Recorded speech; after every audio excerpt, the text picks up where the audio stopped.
All right.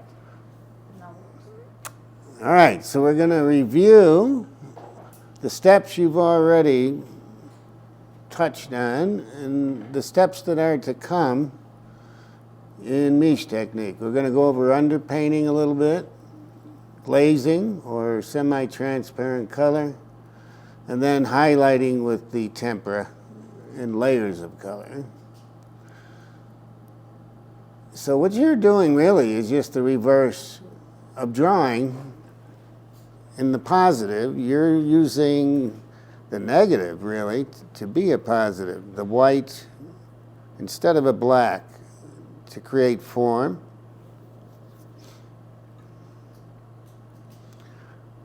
Here again is Van Eyck's underdrawing, the only one in existence. His preparatory drawing on the panel became quite finished. This is an unfinished shot of it. And he used pen and ink watered down, or a kind of burnt carbon from wood, like an ash mixed with water, to create the crosshatches and forms.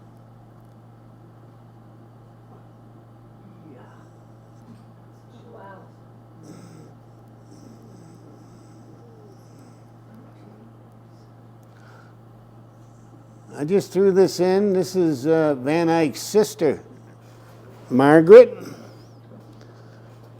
who was also a painter. I believe she worked on their paintings, Hubert and Jan's paintings, just as much as they did, but didn't get credit because she's a woman. That's just a theory. But if she was a painter, she probably was a pretty good one. And they must have used her skills. So this is a modern kind of version of how Van Eyck would have started, because it's in washes. Van Eyck wouldn't have used washes, really. He would have used cross-hatching. But it shows the same effect in the end. Bill? Yeah. When you say washes, you mean just the low light areas are washed with the ink or the... Yeah, shadow areas. Yeah, mixing water with ink or water with another black pigment to water it down, yeah? So, yeah, pure black isn't really advisable. It can be hard to get rid of if it's in a place you don't want it later. How did they come up with the right-hand side, the underpainted side? Have they done like the X-ray and that kind of stuff to try to determine what the underpainting looked like? Well, the underpainting and underdrawing. Underdrawing. So this was sketch. These were sketches. Yeah. Perhaps that were left. Yeah. Well, no, these are the underdrawings, the precise forms, what they're going to look like. They can see that with infrared. Yeah. Okay. Because other colors don't show up. Right. Only the black ink, yeah. Restoration. The one on the right is bleached out, but every line, every contour line would be executed. This is the way Fuchs would teach, just to do the contour. No shading needed. You would just use the ground for the shading. There's a familiar looking head. Amanda, who assisted me in the second seminar, and this is her underpainting. She's doing a still life. It's in the window, you'll see. And she's using an English red ground, which is what Fuchs always advocated and what we all used. This rich English red brown ground. There's the underpainting with the first glaze. And then colors are started immediately. There's no red and blue in this case. Just one strong underpainting. Then the yellow glaze to unify again, and then tempera highlighting, and then local colors. And I'm going to review this over a few times with various versions. There's another Amanda underpainting. You can see the Michael Fuchs influence. Very economical use of tempera. Look how much of the ground is still there and really used as her darks and her shadow tones. And here you'll see another evolution in the painting. This is Cynthia Robbins, who took like 65 seminars and then assisted me in one or two. So this is her ink underdrawing. Very elaborate, but just contour. There's actually no shading going on here very much at all. Then the egg emulsion ground, which you guys aren't doing because we simply don't have the time. But this is the way it's really done, the traditional way. So the ink underdrawing, then an egg emulsion ground. So the same egg emulsion used to make egg tempera can be used to make your egg emulsion ground, but much thinner. There's also recipes for egg emulsion ground work. In other words, egg emulsions that are just used for the ground. I think there's one in your handout. Then the underpainting. She actually could have left more of the red for her shadow. But you know, some artists like to use an excessive amount of the white to get a luminous quality. Her yellow glaze, first glaze. Highlighting the first glaze, not underpainting everything, just the highest lights. On the wet glaze. Now, if you're using egg tempera, the best time to paint is when your surface is wet, sticky actually. You would wait till it kind of set up enough where it's very sticky to the touch, and then it grabs that egg tempera and seals it for 600 years at least. Now with casein, it's not so easy to paint into a wet surface. Egg tempera is really better for that. And you don't need it for casein, whereas you can say it's best used, egg tempera is best used when the surface is a little bit sticky. So if your ground is, or if your glaze is dry, then and your egg tempera won't stick to it? It will, but not nearly as well. And when it's sticky, you can create blends with the tempera. You can stretch it and move it around and blend it out. Yeah. You can't do that when the surface is dry. Now she's adding a little bit of darks here. Accents. And then local colors.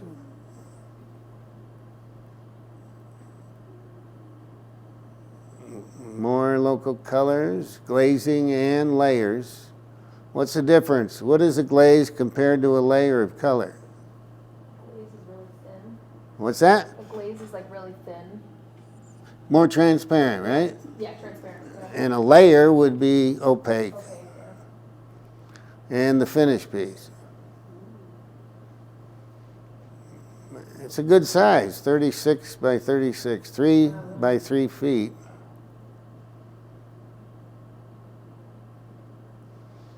Okay, this is Madeline von Forster, her painting on some magazine cover.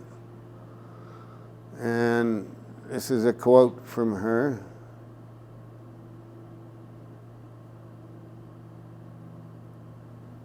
Can you all read that from where you are? Yeah.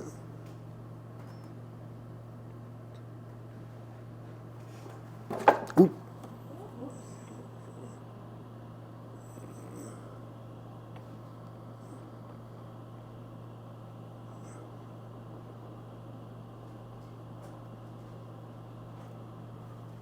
Okay. On our website. Yeah, this is from our website and from ours. We transferred it to ours as well.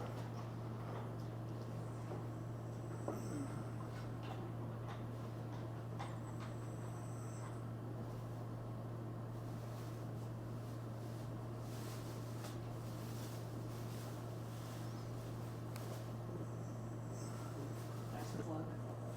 Huh? Is it nice plug? It's a plug, yeah. You see your ink drawing is also just contour.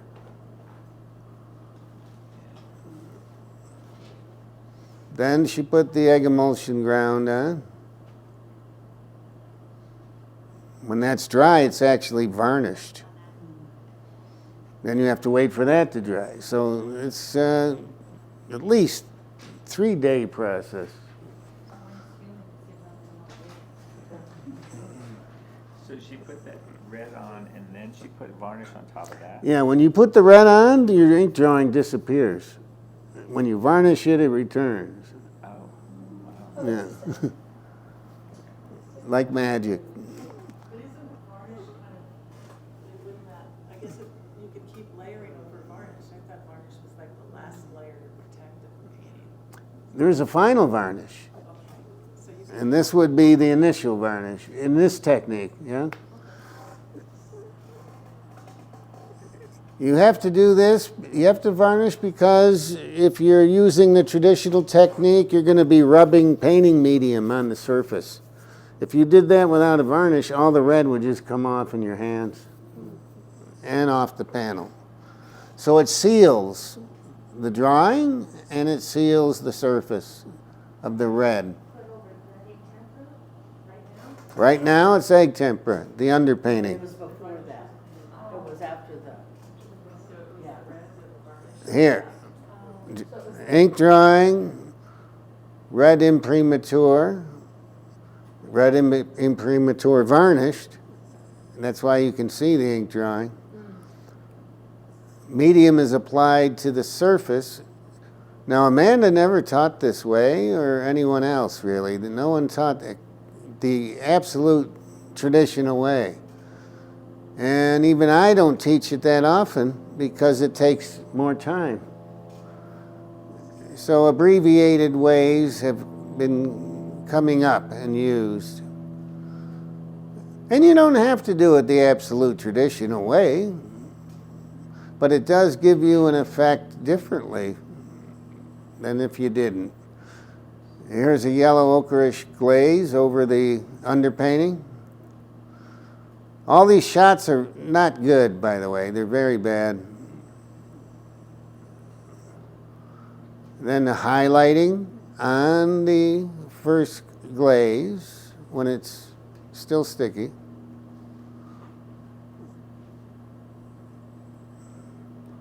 Local colors. You see, it looks a little bit idiot stage here. There's stages where the painting will look really idiot. They're stupid, yeah? And everyone's always embarrassed that it looks like this right now. Oh my God. And you got to just let go of that and continue with the painting. Of course, it's not going to look finished when you're still in progress.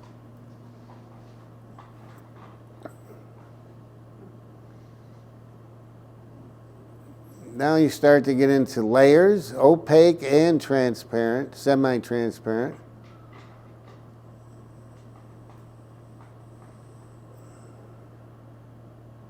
So there's kind of some direct painting over in areas, which is not just glazing, right? Somewhat, I didn't hear that. Like direct painting, it says that not some of that. Well, yeah, direct, well, It's like oil, it's kind of, is it? oh, well, it wouldn't be called so much direct. It is more direct. It's a layer of paint, so it's an opaque layer. But if there's tempera underneath it, optically, it's still going to work as an indirect painting. Light will still pass through, even if it's opaque. But it passes through even more if it's a glaze. And this, that also includes the shadows being painted or not? Yeah, shadows are painted, but as you move toward light, color is always more solid or opaque. As you move towards shadow, color is always more transparent. Look at any shadow, you always see what's beneath it. Yeah. You know, more or less, depending on the source of light. Yeah? So you always see through a shadow. And the finished painting. It's hard to know what the difference, or like how she went from the previous one to this one. Well, yeah, I mean, we would have to have a lot of shots of that. Yeah. Yeah. But the idea is she's already doing her local colors and continues on until it's finished with the local color.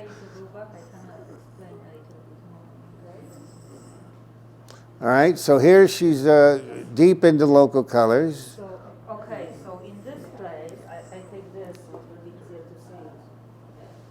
Yeah, here she still have only local color, she doesn't have any shadow. It's the tempera and the red ground coming through. Right. Yeah, here she already put some shadow and some colors more, like, so this was like her middle tone. Mm-hmm. Yeah, and then she's deepened it, light, making shadow darker and enhance the light. The same with the face, yeah? So this is, like I said, middle tone, one glaze, and then this is a more opaque glaze, where you still see through the red and white, but it's more opaque for the body, like she described it before. Here I saw her. The opacity. So she's getting brighter And the same darker. here, Yeah. yeah? So here you have more variation, and here is more flat. It's just one layer. It's just one glaze, the yellows Yes, there. one glaze and the tempera and the underpaint and the red ground under. And then she has to deepen, still work on that because it will be flat, right? Yeah, all right. This is no shadow, nothing. It's just one glaze. Yeah. Got it. So when you go to the next step, Yeah. Oh, okay. Yeah, so here you see how many variation have. The same here on the forearm, right? Well, this is finished now. Yeah, Yeah. this is finished. So I'm saying the steps. Yeah. Yeah. Because they asked that there is no steps by step how she did it, so I want to just explain it. Yeah, that's very good. So do you think that did she keep going back and adding more tempera to her highlights? Because you can see her whites here are so much brighter. Not very much, no. If you did a really strong underpainting, you wouldn't need to do much highlighting during the colors of the stages. Okay. Yeah, during the first glaze, after the yellow, you would have to do more highlighting. But after that, not necessarily. So like her- Then it's an option, more or less. Yeah. Here is something is glossy, like her armor. It's more shiny. Then she probably add more tempera on this highlights, really Yeah. shiny places. Yeah. But gold is not, it's not metal, it's not glass, so it doesn't have to be so shiny, right? But I'm thinking like, because her under eyes here compared to the previous one, they're like, they really pop. And it's like, is that just done with a mix? What's popping? Her under eyes? Her like, eye bags. Those Yeah, eye bags. I know, I'm obsessed with the eye Oh, bags, but it's like- her but bag they thing? Yeah, so is that more so whiter oil paints? I think she put more shadow. Yeah, it's more shadow. More shadow. More tempera is employed to add additional detail. Yeah, oh, true. Which is correct. Yeah, there you go. Yeah, and the cheeks are more red here. Yeah. She still work in this like local. Yeah, she's tone. She's deepen and changing the hues and. refining, basically. Just refining everything that's already there. Rendering. Hey, Phil, is there any, like, tempera, after you do the second tempera, you've done the yellow glaze, and then you do the additional highlighting of the tempera, and then you're doing the painting and the glazing. Is there any tempera that's not glazed or painted in that last part to make it really shiny? Well, you can leave tempera unglazed. Is that what you're asking? Yes.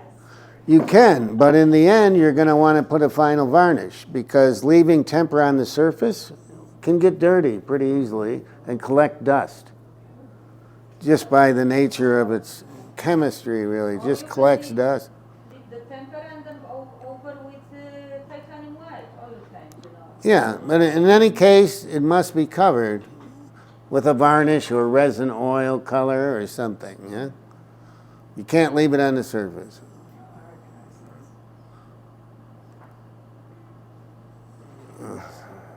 I don't know who that is.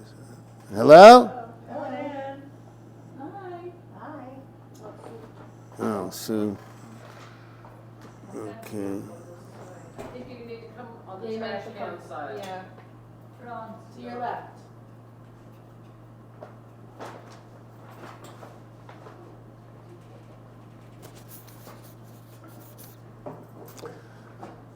All right, so here we have mantra still life. Sorry.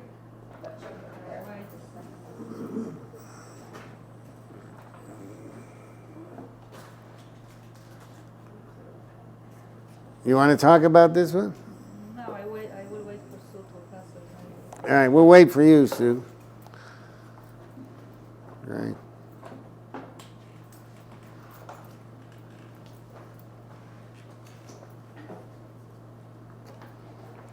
Okay, so this is the ink drawing, and I use the grid method to transfer because my references were small and I didn't have access to on time actually. I didn't want to go and find and enlarge, so I did grid method.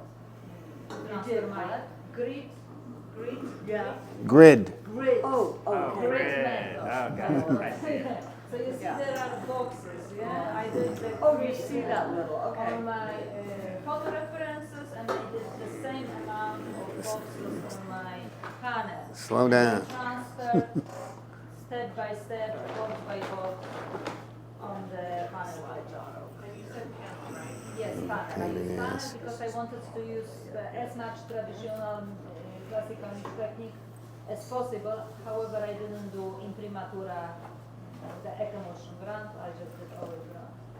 Okay, you can go to next. Yeah, so this is the oil ground. Yeah, so you can make an acrylic ground, an egg emulsion ground, an oil ground, various bases to your ground. Go ahead. Yeah, so I put the oil ground on that, and then in the next photo, yeah, I will start working with the egg tempera. So I want to keep still this red, but also work with the egg tempera for highlights, not highlights, just to create the form and values. I'm creating values really with the egg tempera only. So when in the places where it's thinner, it will be more darker, right? And places with more opaque tempera or more layers of egg tempera, they will be more bright. So this is the finished underpainting. And there's first glaze, and I already start to working with the highlighting on the plants and on the morning glory on the left side. Yeah, here's more work with egg tempera on it.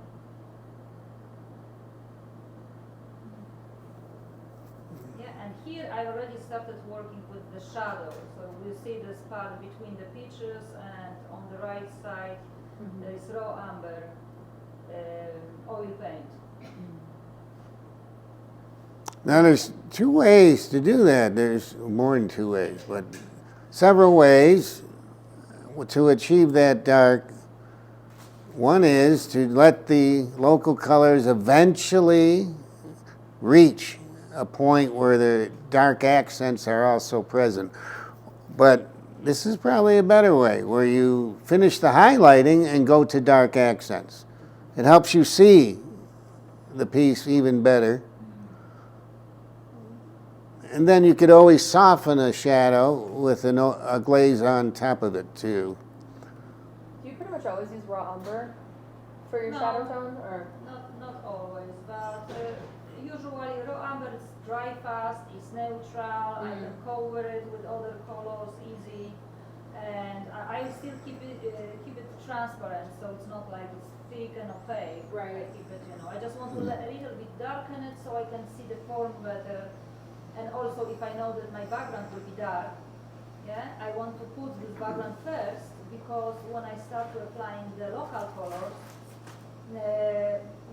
the color will be more true, because already in my plant the background is dark. If I keep it the red and start applying these colors around, in some point I have to put this background.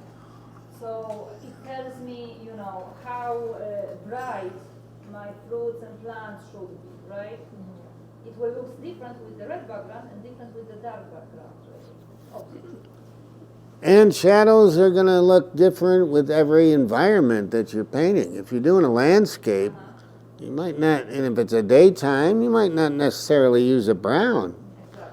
You might just darken the colors already there, say on the grass, and there has to be a shadow on the grass. And the sky's blue. You likely would use a bluish kind of shadow on top of the grass where the shadows are, you know, or another color, violet. It depends on the conditions. Here I will start working with the local colors and slowly enhance some fuzziness in the pictures. But some of it stays kind of white, right? Yeah. I work with the, you know, when it's the fuzzy, I work with zinc white or some mix of the colors, and so it looks like white. It's very saturated here. They are not so yellow like on this photo. The computer looks normal. On the screen here it looks very yellow. Yeah, and this is the final, I believe, final. This is also. Yeah, I guess it is. This is, I believe, is 50 or let me say 60 or 20. No, centimeters you're saying, yeah? No, 16 on 20. Inches, Oh, yeah. 60, okay, so 16. Yeah. Oh. 16. 16. Mr. Well, what were you saying that the next glaze layer might be violet or something depending on what you're doing? Not on this. I was saying, because someone said, oh, you use the umber for shadow. But in this case you would, but not always. It depends on what you're painting.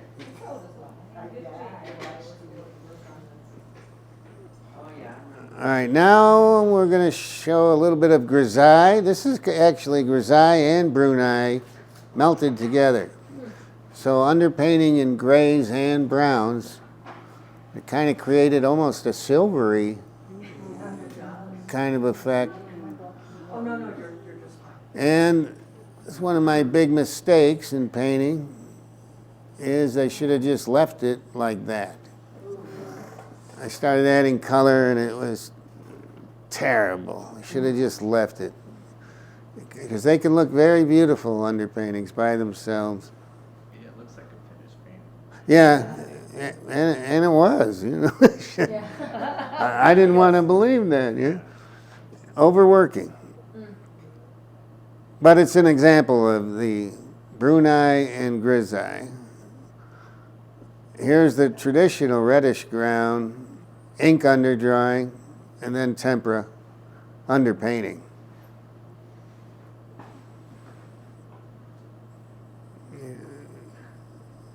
It was just something I saw when I opened the door in the morning. Is that little cat at the bottom? Oh yeah, they're doing very terrible things.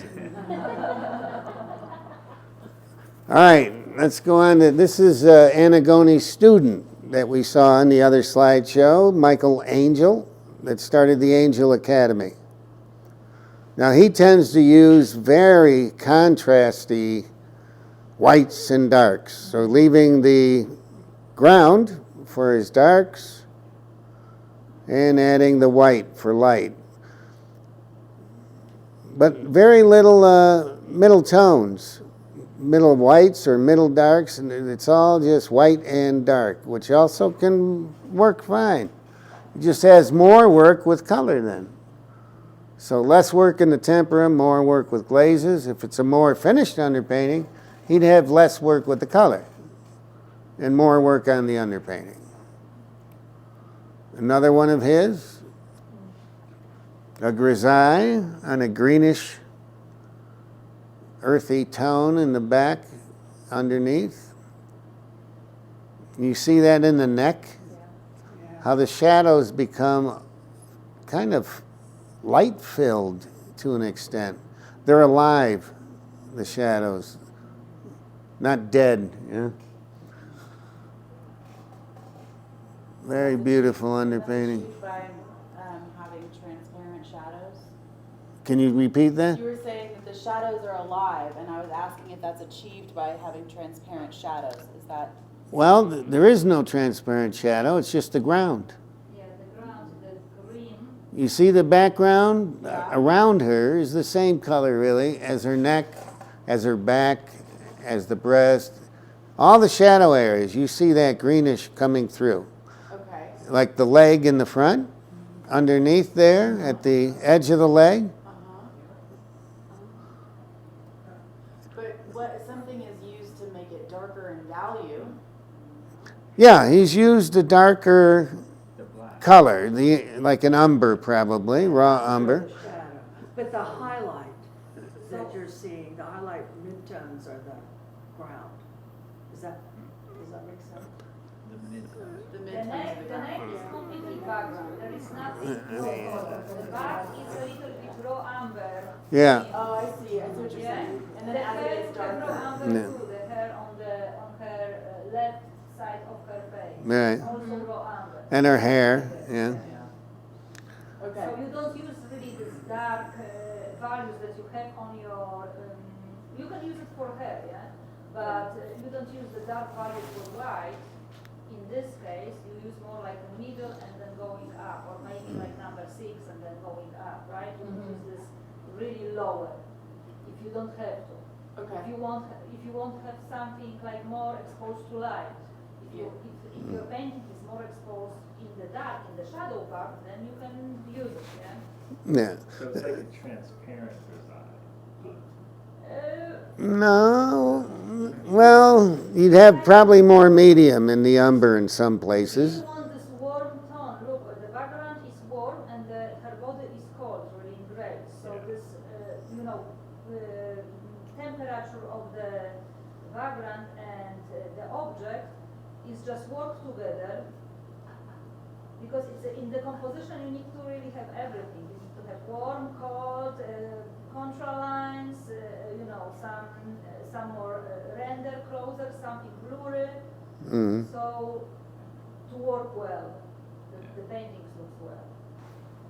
If you do everything in light, then you don't see anything. If you do everything in cold, it will be boring too. Yeah. It's very stagnant. Yeah, I mean, you can do the underpainting only in tempera on the ground, which of course we've been doing here.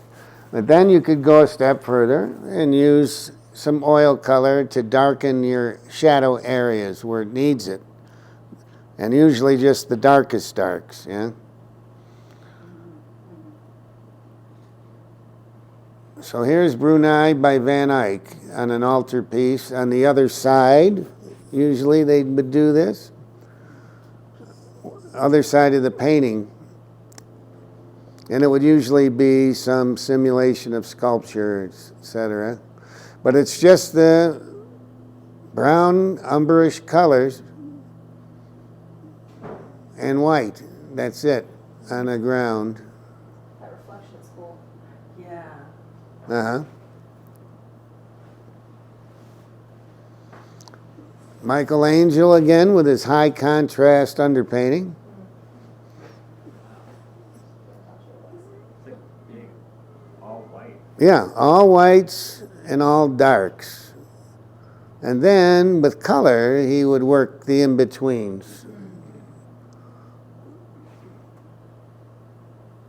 Although he did let the ground come through for middle tones. You see on the third square, on the body, you see the ground coming through just as it is. Okay, I want to say something because I was talking to a few people about that. That at the beginning, when you have your under drawing, you put the ground, then you are separating on 2 values, light and shadow, right? So you see this one on the first, what belongs to the light, what belongs to the shadow. And then you can deepen the shadow and making light lighter. But first, it's just this 2 information. What is light, what is shadow, before you start to steepening. So yeah, the first image show perfectly only these two values.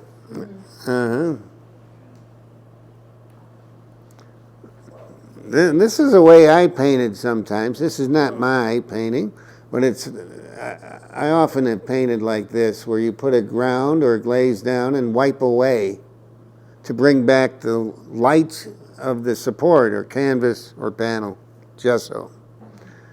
So just by wiping away a glaze, you can create also a painting. Just like Michelangelo, that's how he saw sculpture, was removing the material Yeah, that didn't belong. that didn't belong there, and the piece was already there inside the stone, yeah?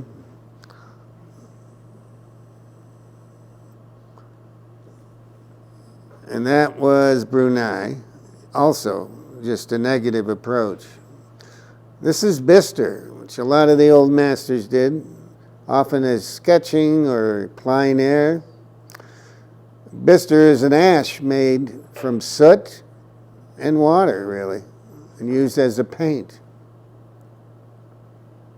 How does that age over time? Or does it last? Yeah, it can last, sure. But it's varnished, that's what keeps it, It's what? it's varnished after it's finished, is that? It might have been. It depends if it's on paper or panel. I don't know. Okay. I don't know particularly what support it's on. Here he made the Bister from a beech wood. Does this bleed like ink? Like, does it show back through your painting like ink does? No, it wouldn't. It wouldn't? Okay. No, it'd be less prominent.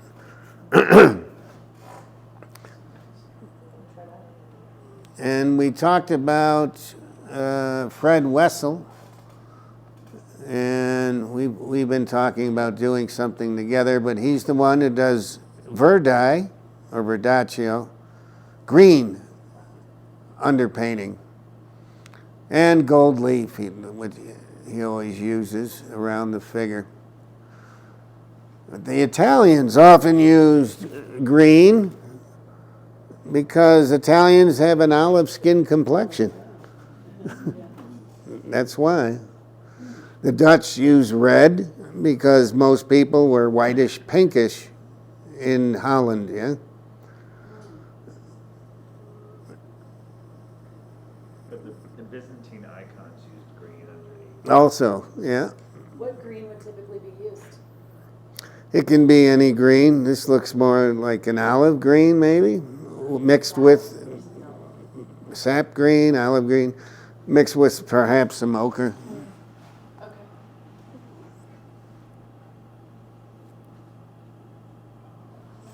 Wow. It's very effective, this gold, of course, around a figure, which has been around a long time, but he takes it to a contemporary place. How did the like stylings in the gold leaf, is that painted over top? So we did like a gold leaf and then added in the cup, the chalice, and the. It can be engraved. There's a number of ways. It can be raised Okay. with Oh, a thicker gesso. Oh, cool. Oh, before he applied the gold. Yeah, it could have been. I mean, it looks like it was. There's a number of ways to do that.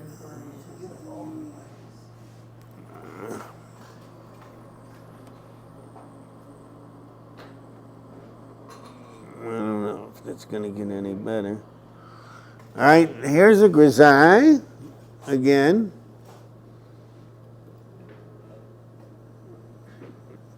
On a ochreish kind of ground, but he handles the background more expressionistically, using patches, dry brush techniques, etc., to create that kind of moving background, dispersed color.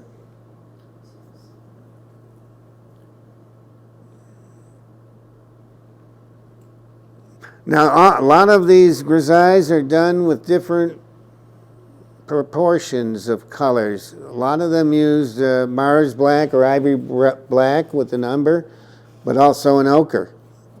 Some only use black and ochre. Some only umber and black. So there's various combinations to create the gray.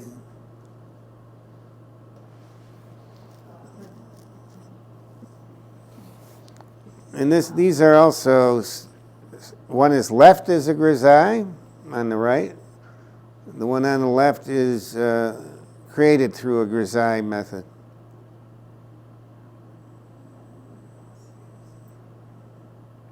Yeah, and the artist is Hai Sung Sung. That's her. And this, I've kind of been attracted to underpaint this way. She kind of leaves these as a finished piece.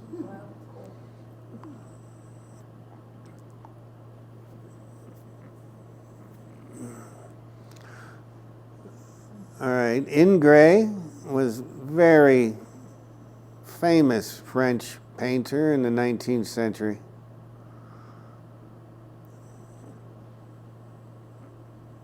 He'd start all his paintings in grisaille, finish them with color.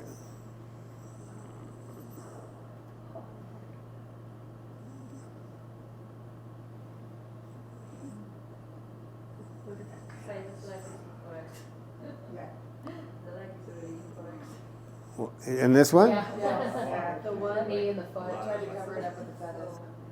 Yeah, she also has 4 vertebrae, too many. Yeah. Oh. But I think it's intentional. He wanted her to really be long, you know. All right, so here's a student at the Angel Academy. And we were talking about razoring a panel. So she's grinding her own tempera, but you'll see what happens later, that she didn't grind it quite enough.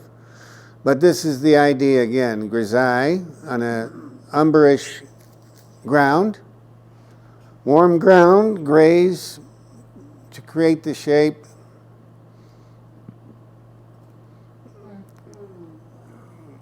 Well, these bumps start to come up. And you see she's applying the colors on the Yeah, now the colors are going on the gray.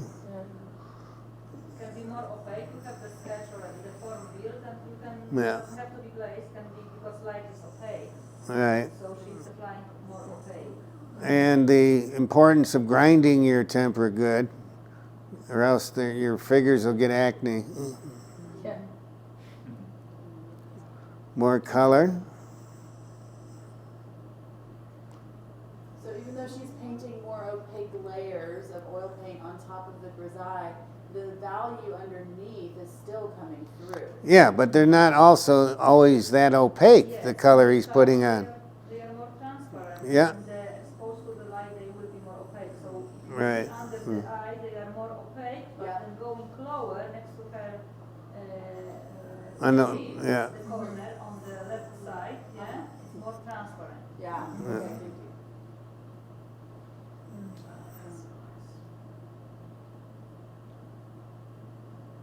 Very nice.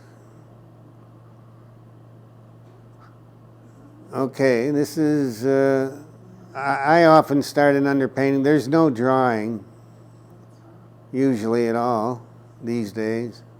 I just start drawing with the tempera. I just put one line across where the horizon will be, in this case, and just let it go from there. You wiped off some of your grounds before you started? Yeah, thought I was going to do an abstract thing, and then I stopped and said, nah, I don't want to do that. Okay. And you can see that when I'm telling you, don't worry about the strokes in your ground, or this in your ground, or variations. In the end, it can be made to be smooth anyway. So this is the same painting you saw earlier at a different stage and the finished one. So on the left, you see these glass temples were started. Tempera and mixed techniques, you can change a painting so amazingly easy. You can take out forms, you can add forms. There's so much things you can do to change it. So you were happy with this finished product? Or you just liked it better as the underpainting? Was this the one that you said? This is the one that I was stupid, yeah. So I should have left it as it is. But yeah, I didn't think it was finished somehow, but it was. So it's the last thing really to master is when is the painting finished? So do you have pictures of past this point? What's that? Do you have pictures of past this point? when I you- don't on this presentation. Yeah. He's like, Yeah, so this is where you wish you had stopped, is Yeah. here. Is this where you wish you had stopped? I wish I Or had that? stopped, yeah. Okay, okay. Yeah, I mean, the final painting, people really like it and stuff, but, you know, they never saw this part of it. Some note they know, yeah. Okay, that's it. That's the show. Does that kind of help, or?